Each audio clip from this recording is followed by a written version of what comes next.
Assalamualaikum warahmatullahi wabarakatuh.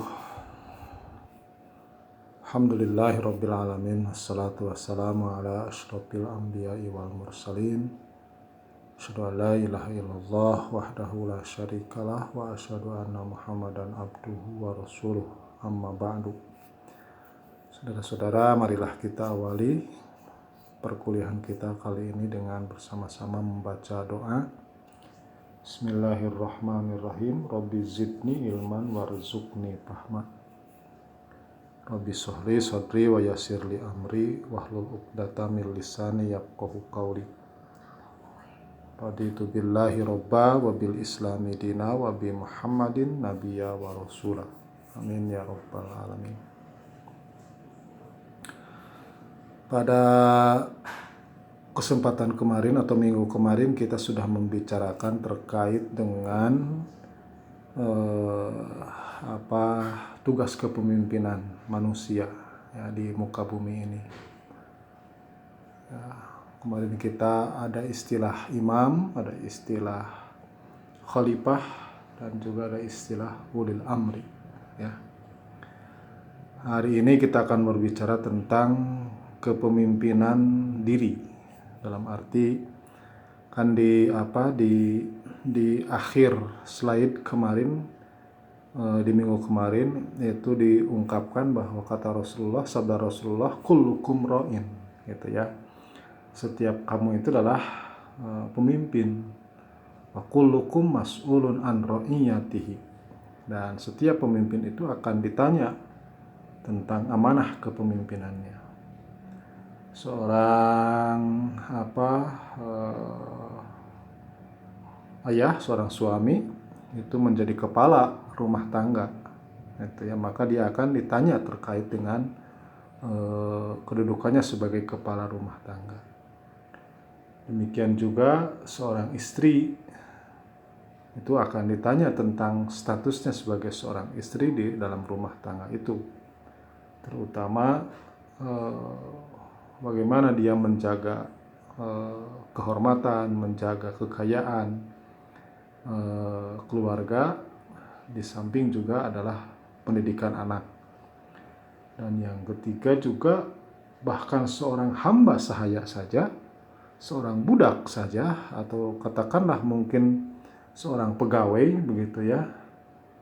Kalau hari ini ada pegawai, ada seorang karyawan, ada seorang buruh begitu, itu pasti akan ditanya oleh Allah Subhanahu wa taala terkait dengan tugasnya sebagai buruh itu, sebagai, kalau dalam hadis itu kan sebagai seorang penggembala gitu ya, maka dia akan ditanya tentang harta kekayaan milik majikannya yang dititipkan kepada dirinya. Kepemimpinan diri ini, saudara-saudara, paling tidak ya, yaitu dalam hidup seseorang itu akan mengalami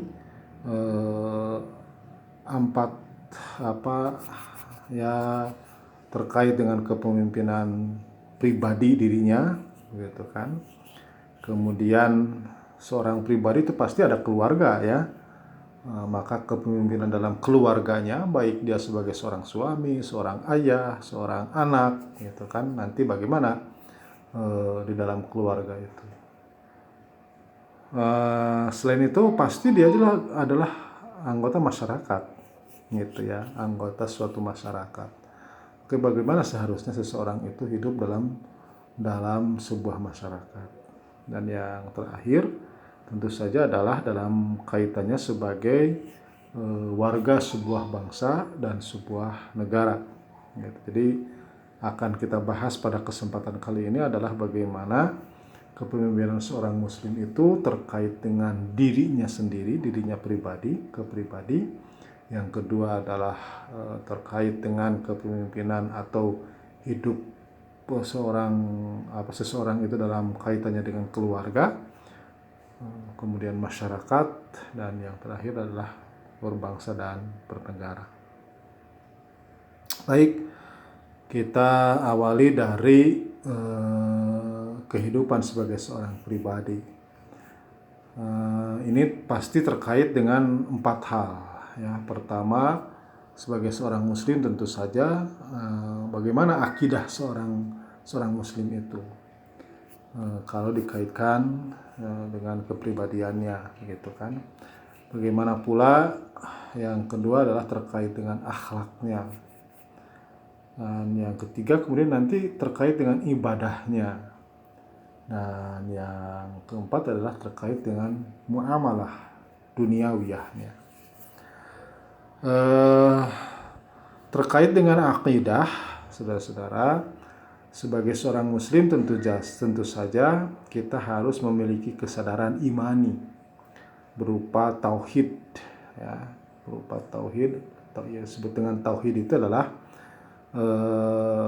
meyakini bahwa satu-satunya zat yang pantas dan patut untuk dijadikan Tuhan itu adalah Allah Subhanahu wa taala. Tidak ada Tuhan selain Allah Subhanahu wa taala. La ilaha illallah gitu ya, sehingga ikrar kita kan syahadat itu yang pertama adalah asyhadu alla ilaha illallah gitu ya. Kami atau saya bersaksi bahwa tidak ada Tuhan selain daripada Allah Subhanahu wa taala. Ini yang harus tertanam dalam setiap diri seorang muslim gitu ya. Yang kemudian manifestasi daripada orang yang bertauhid itu nanti akan muncul sifat-sifat ibadur rahman ya.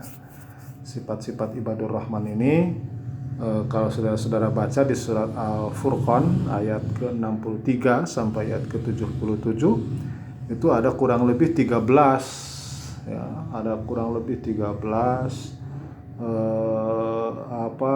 identitas lah begitu ya, ada 13 identitas ya, wa ibadur rahmanil ladzina yamsuna 'alal ardi hauna wa idza khatabahumul jahiluna qalu salama walazina yabituna lirabbihim sujada wa qiyama dan selanjutnya ya. Sampai nanti di akhir itu orang yang disebut dengan ibadur rahman itu akan senantiasa berdoa, Rabbana hablana min azwajina wa dzurriyyatina qurrata ayun waj'alna lil muttaqina imama. Gitu ya. Ini terkait juga dengan kepemimpinan imam gitu kan. Karena tadi berbicara tentang tauhid, maka termasuk di dalamnya akidah seorang muslim itu harus memimpinkan kepada dirinya itu menghindarkan perbuatan-perbuatan syirik ya. Syirik itu artinya menduakan Allah Subhanahu wa taala ya. Kemudian juga demikian juga perilaku-perilaku yang digolongkan sebagai takhayul, bid'ah dan khurafat yang kalau dalam bahasa Muhammadiyah itu dikenalnya atau disingkat dengan TBC. T-nya takhayul, B-nya bid'ah, C-nya itu dari ejaan lama yaitu khurafat begitu ya. Yang itu kalau kita perbuat baik syirik, takhayul, bid'ah maupun khurafat itu tentu saja akan menodai keimanan kita gitu. Itu yang pertama terkait dengan akidah. Jadi kepemimpinan seseorang dalam kaitannya dalam arti pribadi itu yang dalam persoalan akidahnya tentu saja dia harus memegang teguh keimanannya berupa tauhid kepada Allah Subhanahu wa taala. Yang kedua terkait dengan akhlaknya ya. Tentu saja yang pertama adalah mempraktikkan akhlak mulia sebagaimana yang dicontohkan oleh Rasulullah Shallallahu alaihi wasallam. Sekalipun tentu saja tidak akan sama persis dengan Rasulullah, gitu kan. Rasulullah itu adalah orang yang dimaksum, yang dijaga oleh Allah Subhanahu wa taala. Tetapi kita harus punya idealisme. Artinya kita akan berupaya terus untuk mencontoh apa yang dicontohkan oleh Rasulullah SAW, karena Rasulullah itu kan di dalam Al-Quran disebutnya uswatun hasanah, gitu ya.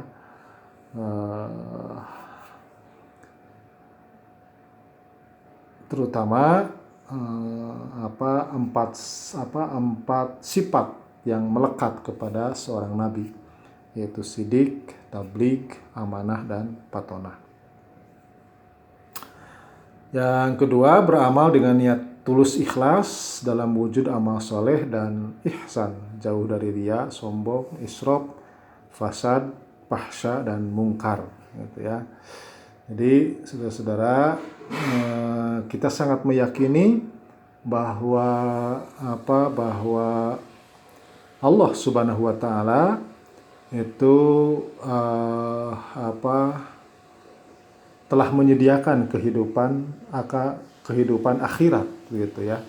Selain kehidupan dunia ini, dalam keyakinan kita agama Islam itu ada kehidupan akhirat, di mana kehidupan akhirat itu sangat tergantung kepada apa yang kita lakukan di kehidupan dunia ini. Nah, sehingga karenanya apapun perbuatan kita itu menuntut pertanggungjawaban, gitu ya, yang nanti akan diberikan balasan oleh Allah Subhanahu wa taala di hari akhir itu, gitu ya, di hari akhir itu. Nah, tentu saja kita akan mendapatkan kebaikan di hari akhir itu kalau kita baik di dalam kehidupan dunia ini.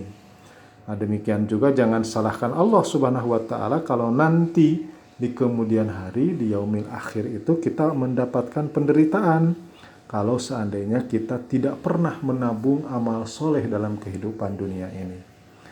Nah, disinilah saudara-saudara pentingnya amal soleh yang dilandasi dengan niat yang tulus dan ikhlas, gitu ya. Yang itu semua juga harus terhindar dari riya, sombong, israf, fasad, ya, fahsya, dan mungkar.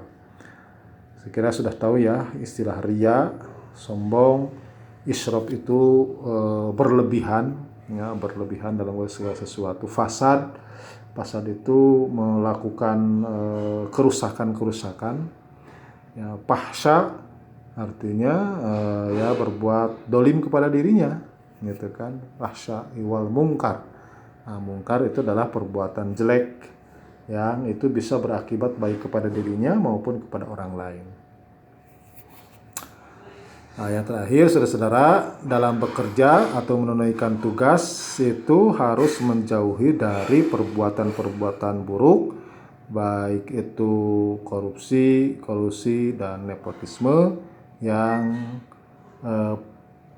yang titik poinnya adalah pada merugikan hak-hak publik, gitu ya, hak-hak publik. Itu harus kita hindari itu, gitu. Itu terkait dengan akhlaknya, saudara-saudara. Kemudian terkait dengan ibadahnya, ya. Terkait dengan ibadahnya, tentu saja seseorang itu dituntut untuk tekun beribadah, ya. Kemudian menjauhkan diri dari jiwa atau nafsu yang buruk sehingga terpancar kepribadian yang soleh, gitu ya. Dan kita pingin ya digolongkan oleh Allah Subhanahu wa taala sebagai hamba yang soleh. Nah, untuk menjadi hamba yang soleh itu diantaranya adalah harus tekun beribadah, gitu. Dan yang disebut dengan ibadah itu adalah harus persis dengan apa yang dicontohkan oleh Rasulullah SAW. Karena ibadah itu hukum asalnya itu adalah terlarang, tidak boleh, gitu ya, haram. Jadi yang namanya ibadah itu hukum asalnya adalah haram atau tidak boleh, kecuali ada yang menunjukkan tentang kebolehannya, gitu kan. Jadi saudara-saudara, awalnya ibadah itu sekali lagi haram dalam arti ibadah mahdoh gitu ya. Sehingga karenanya yang disebut dengan ibadah mahdoh itu harus mutlak sesuai dengan apa yang dilakukan oleh Rasulullah. Sholat itu awalnya terlarang gitu ya. Tidak boleh seenaknya, kita pingin sholat, nah sholat saja gitu kan. Tidak jelas waktunya, tidak jelas untuk apa dan lain-lain. Nah, tetapi sholat itu baru diperbolehkan kalau memang ada contohnya dari Rasulullah. Rasulullah mencontohkan sholat itu 5 waktu yang wajib itu, gitu kan. Sholatnya 2 rakaat di subuh, kemudian di zuhur 4 rakaat dan lain-lain. Nah itu sehingga karenanya para ulama mengambil kaidah gitu kan, bahwa untuk persoalan ibadah itu hukum asalnya adalah terlarang kecuali apa yang ditunjukkan oleh Rasulullah Shallallahu Alaihi Wasallam. Berbeda atau sebaliknya kalau kehidupan dunia, nah, nanti kita bahas tentang dunia ya. Dunia itu awalnya adalah boleh, kecuali ada yang menunjukkan larangan. Contoh misalkan yang namanya pakai minum itu boleh, makan itu boleh, gitu kan. Makan apa saja boleh, minum apa saja boleh. Saudara-saudara senangnya minum kopi silahkan. Saudara yang wanita misalkan senangnya minum susu, minum air coklat, minum coklat gitu kan. Minum jus dan lain-lain boleh begitu ya. Itu bukan sebuah kewajiban gitu kan, tapi boleh. Nah, kecuali kalau Allah sudah menentukan terlarang. Gitu. Contoh, kan awalnya boleh, ya kan? Oleh Allah kemudian dikecualikan. Allah melarang memakan daging babi. Allah melarang meminum minuman yang memabukkan. Itu adalah tadi pengecualian. Ya. Saudara-saudara, selanjutnya melaksanakan ibadah mahdoh dengan baik dan disertai dengan amal nawafil. Ibadah mahdoh itu saya katakan seperti sudah saya sampaikan di kuliah yang pertama, itu adalah ibadah yang waktu, tata cara dan ketentuannya itu sudah ditentukan secara pasti oleh Allah dan Rasulnya. Kita tidak bisa menawar-nawar, gitu ya. Amal nawafil, apa yang disebut dengan amal nawafil, itu ibadah sunnah, ya, sesuai dengan tuntunan Rasulullah. Mana contohnya? Salat tahajud, salat duha, itu adalah nawafil, itu ya, sunnah. Dalam saum di luar bulan Ramadan itu boleh kita melaksanakan saum Senin Kamis, Yaumul Bid, gitu kan, tanggal 13, 14 dan 15, atau saum Daud misalkan. Itu adalah amalan-amalan nawafil, amalan-amalan sunnah. Yang terakhir, muamalah duniawiyah. Seseorang itu dalam memimpinkan dirinya, gitu kan, terkait dengan amalan duniawiyah, itu adalah sadar sebagai abdi dan khalifah di muka bumi. Seperti yang sudah saya sampaikan di pertemuan yang pertama, kita ini selain sebagai seorang hamba, gitu, yang tugasnya beribadah, juga ada sebagai seorang khalifah, gitu kan, di muka bumi. Sehingga menyikapi kehidupan dunia ini secara aktif dan positif, serta tidak menjauhkan diri dari pergumulan kehidupan dengan landasan iman, Islam, dan ihsan dalam arti berakhlakul karimah. Jadi jangan a priori dengan kehidupan dunia, gitu ya. Dunia juga harus dikejar, harus diraih, harus diupayakan, gitu ya. Jangan hanya akhirat saja, gitu kan, tapi dunianya ditinggalkan. Itu juga tidak boleh, ya. Berpikir secara burhani, bayani, dan irfani. sehingga membuahkan karya pemikiran maupun amaliyah yang berorientasi hablum minallah dan hablum minannas dan membawa maslahat bagi kehidupan. Jadi berpikir holistik lah begitu ya, berpikirnya tuntas, sempurna, sehingga menghasilkan karya-karya yang memang bisa bermanfaat untuk kehidupan dunia maupun kehidupan akhirat. Mempunyai etos kerja Islami, pekerja keras, disiplin, tidak menyia-nyiakan waktu dan lain-lain. Nah, itu muamalah duniawiyah. Yang kedua, itu dipastikan seseorang itu memiliki keluarga, gitu ya. Nah, bagaimana kehidupan dalam berkeluarga itu, gitu ya. Kita tidak berbicara siapa, gitu ya, apakah suami atau istri, seorang ayah, tapi ini dalam arti keluarga secara utuh, gitu, umum, gitu ya. Kita bicarakan kedudukan keluarga terlebih dahulu. Yang disebut dengan keluarga itu kan refleksi daripada masyarakat, gitu ya, masyarakat terkecil. Nah, itu adalah keluarga, gitu. Jadi tiang utama kehidupan umat dan bangsa itu adalah dalam keluarga. Makanya kita membangun keluarga itu adalah membangun keluarga yang sakinah, mawaddah, warahmah, ya, yang penuh ketenangan, kemudian juga dihiasi dengan kasih sayang, rahmah, gitu ya. Keluarga harus mendukung dakwah untuk mewujudkan masyarakat Islam yang sebenar-benarnya. Dalam arti, saudara-saudara, seluruh anggota keluarga itu harus membawa kebaikan di tengah-tengah masyarakatnya. Fungsi keluarga difungsikan untuk mensosialisasikan nilai ajaran Islam dan arena kaderisasi mencetak generasi muslim. Kan kita nanti punya anak, punya keturunan, gitu ya.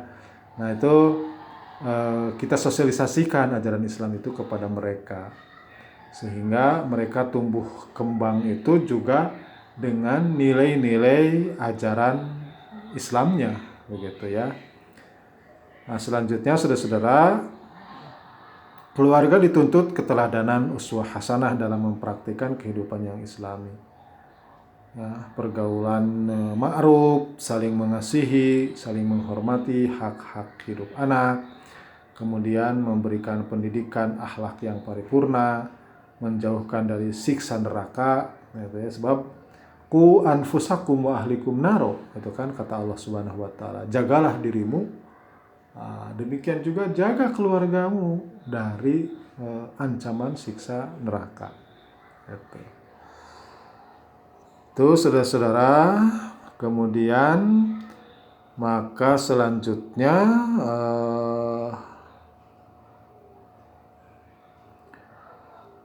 aktivitas di dalam keluarga ini ya harus mencerminkan keluarga yang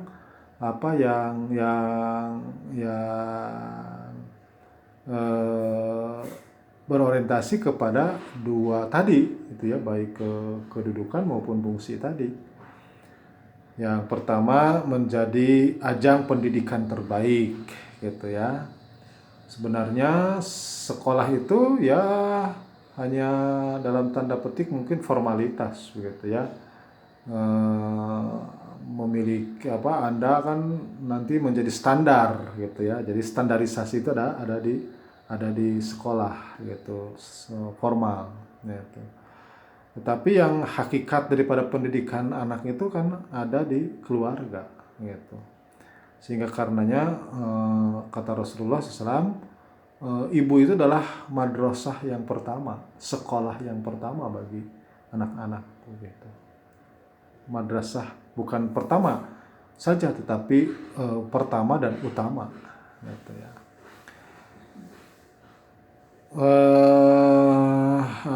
Kepada anak harus dihindari dari praktek kekerasan dan penelantaran, gitu ya.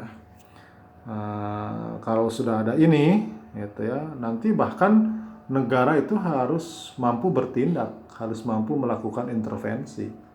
Kalau ada anak yang diterlantarkan, ada yang mengalami kekerasan dari orang tuanya, itu negara bisa intervensi. Memiliki kepedulian sosial yang baik dengan tetangga, sehingga tercipta qaryah thayyibah, ya.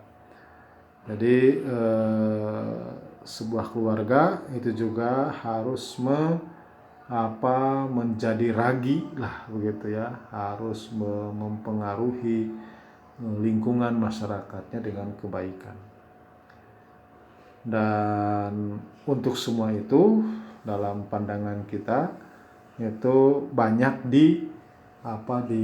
digambarkan dalam pesan-pesan ibadah gitu ya. Salah satunya adalah yang pertama adalah pelaksanaan sholat. Sehingga karena sholat menjadi prioritas utama kepala keluarga jika perlu memberikan sanksi yang mendidik. Nah, jadi itulah sebabnya kenapa Rasulullah SAW memberikan perintah kepada kita agar pada usia 7 tahun seorang anak itu harus sudah mulai diperintahkan untuk sholat. Usia 10 tahun kalau masih membangkang, masih tidak mau untuk melaksanakan sholat, itu sudah diberikan kewenangan kepada kita untuk memberikan sanksi, berupa misalkan pukulan yang mendidik lah begitu ya, bukan pukulan dalam arti kekerasan. Dalam kehidupan bermasyarakat, kita juga dituntut untuk menunjukkan kepemimpinan, gitu ya. Bagaimana itu, saudara-saudara? Nah, tentu saja adalah memelihara hak-hak tetangga, gitu ya. Siapa yang disebut dengan tetangga? Nah, tetangga itu ya kalau Rasulullah mendefinisikannya radius 40 rumah itu masih tetangga, gitu. Jadi kalau disebut radius itu berarti 40 rumah dari rumah kita ke sebelah kanan itu adalah tetangga kita. 40 rumah ke sebelah kiri rumah kita itu berarti tetangga kita. Demikian juga 40 rumah di depan dan di belakang kita itu juga adalah tetangga kita, gitu ya. Jadi hak-hak mereka juga harus dilindungi, dipelihara. Jangan sampai ada yang merasa kehilangan kenyamanannya oleh kita. Dan Rasulullah pernah bersabda, la yu'min sampai 3 kali Rasulullah menyatakan, tidaklah beriman. Nah, para sahabat bertanya, ya Rasulullah SAW, apa yang engkau maksud dengan tidak beriman? Nah, kata Rasulullah, ma la yu'man bawa ikoh. Ma la yu'man adalah orang yang menimbulkan para tetangganya tidak merasa aman, gitu ya, dengan perilakunya itu, gitu. Nah, jadi orang yang membuat onar di tengah-tengah kehidupan bertetangganya itu oleh Rasulullah digolongkan sebagai orang yang tidak beriman. Selanjutnya, bersikap baik dan adil kepada tetangga yang berlainan agama, gitu ya. Dalam pandangan saya yang disebut dengan tetangga itu minimal ada 3 jenis tetangga, ya. Pertama adalah tetangga satu kesatuan warga, gitu ya. Artinya mungkin saja tetangga kita itu ada tetangga yang non muslim, gitu ya. Ada yang non muslim, itu juga masih harus dianggap sebagai tetangga, gitu. Kemudian yang kedua ada yang tetangga satu agama, gitu ya. Kalau tadi mungkin say hello dan lain-lain lah begitu ya, tetap saling sapa dan lain-lain. Nah, kalau dengan tetangga yang satu agama ya mungkin agak lebih begitu ya dibandingkan dengan yang tadi begitu. Kalau dengan tetangga yang tidak satu agama, berbeda agama, kita tidak perlu mengucapkan salam, assalamualaikum, nggak perlu, gitu kan? Karena itu adalah ucapan doa. Tetapi kalau dengan orang yang satu agama, itu dimanapun kita bertemu, kita tidak hanya dengan selamat pagi, selamat siang dan lain-lain, tapi kita ucapkan salam sebagaimana yang dituntunkan oleh Rasulullah, yaitu ucapan assalamualaikum warahmatullahi wabarakatuh, gitu ya. Tetangga yang ketiga, sangat mungkin kita punya tetangga itu juga masih bersaudara, gitu ya. Kakak kita atau uak kita atau bibi kita dan lain-lain. Itu tentu saja intensitas dan nilainya, penghormatan, penghargaan, tentu saja pelayanan itu lebih daripada yang pertama dan yang kedua, begitu. Yang terakhir dalam terkait dengan kehidupan bermasyarakat, kita juga tetap dituntut begitu ya untuk tetap memberikan nilai-nilai positif di tengah-tengah kehidupan bermasyarakat itu. Kenapa? Karena setiap diri kita itu adalah seorang dai, seorang yang oleh Allah Subhanahu wa taala diberikan kewajiban untuk amar ma'ruf nahi mungkar. Itu ya, menyuruh kepada kebaikan, mencegah daripada kemungkaran. Jadi amar ma'ruf nahi mungkar itu bukan hanya tugas seorang ustadz, seorang mubaligh, seorang kiai, seorang guru, seorang dosen saja. Semua manusia, semua muslim, semua muslim itu punya kewajiban untuk dakwah amar ma'ruf nahi mungkar, gitu. Oke, yang terakhir saudara-saudara, dalam kehidupan berbangsa dan bernegara, gitu ya. Yang pertama, ini titik poinnya, kita jangan apatis atau masa bodoh ya terhadap politik. Wah, itu urusan politik, bukan urusan saya, gitu kan. Jangan. Ya, kita harus tahu, gitu, harus mengikuti, gitu ya. Karena ini adalah bagian daripada muamalah duniawiyah kita, gitu. Kenapa kita mencari nafkah, gitu kan? Kenapa kita harus bermasyarakat? Itu adalah muamalah, gitu kan? Kenapa kalau mencari nafkah dan bermasyarakat kita lakukan, tetap dalam kehidupan berpolitik kita apatis, masa bodoh, gitu ya. Kalau umat Islam apatis, masa bodoh dengan politik, ya nanti selamanya umat Islam itu akan dikuasai, dijajah, bahkan dieksploitasi, dijajah oleh orang-orang non-muslim, gitu ya. Sebab dengan kekuasaan itulah biasanya seseorang itu akan menguasai, tentu saja mengeksploitasi orang yang berada di kekuasaannya atau sesuatu yang berada di kekuasaan di dalam genggamannya. Berpolitik demi kepentingan umat sebagai wujud ibadah dan islah serta ihsan kepada sesama. Apalagi gitu kan kalau kita terjun ke dalam dunia politik itu diniatkan sebagai bagian daripada ibadah kepada Allah Subhanahu wa taala, berbuat ihsan, kebaikan kepada sesama manusia. Itu harus, ya. Kalau Anda punya bakat dalam politik, ya tidak apa-apa ikut, begitu ya. Menunjukkan keteladanan diri, uswah hasanah, jujur, benar, dan adil, gitu ya. Sebagai seorang muslim dalam berpolitik, kedepankan kejujuran, kedepankan keadilan, kedepankan kebenaran, gitu kan. Jangan justru sebaliknya, gitu ya. dalam kampanyenya, wah jujur, adil, benar dan lain-lain. Ketika sudah masuk di dalam lingkaran politik, di dalam lingkaran kekuasaan, malah apa ya apa diseret-seret lah begitu ya, diseret-seret dan kemudian dia ikut arus gitu ya. Ada yang membawa ke selatan, ikut ke selatan. Ada yang membawa ke arah utara, ikut ke utara. Tidak punya prinsip, tidak punya idealisme dan lain-lain.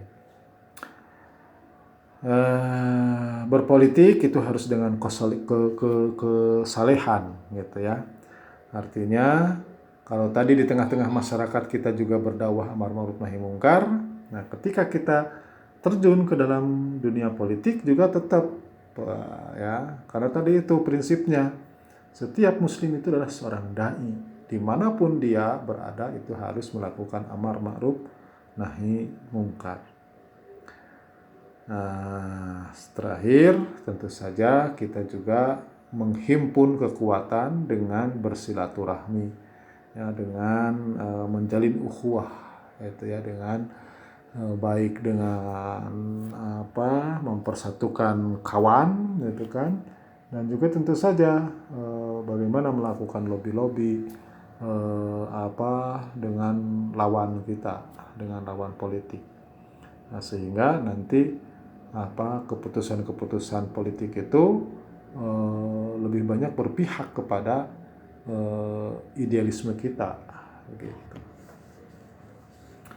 Saya kira itu saudara-saudara, jadi menyambung dengan perkuliahan sebelumnya, hari ini kita berbicara tentang kepemimpinan diri gitu ya, baik menyangkut pribadi, kepemimpinan dalam arti dalam kehidupan berkeluarga, kepemimpinan dalam kehidupan bermasyarakat, kepemimpinan diri dalam kehidupan berbangsa dan bernegara. Mudah-mudahan bermanfaat. Silahkan disimak, dikritisi. Nanti saudara-saudara bisa berdiskusi di sisa waktu yang sebagaimana jadwal biasanya. Assalamualaikum warahmatullahi wabarakatuh.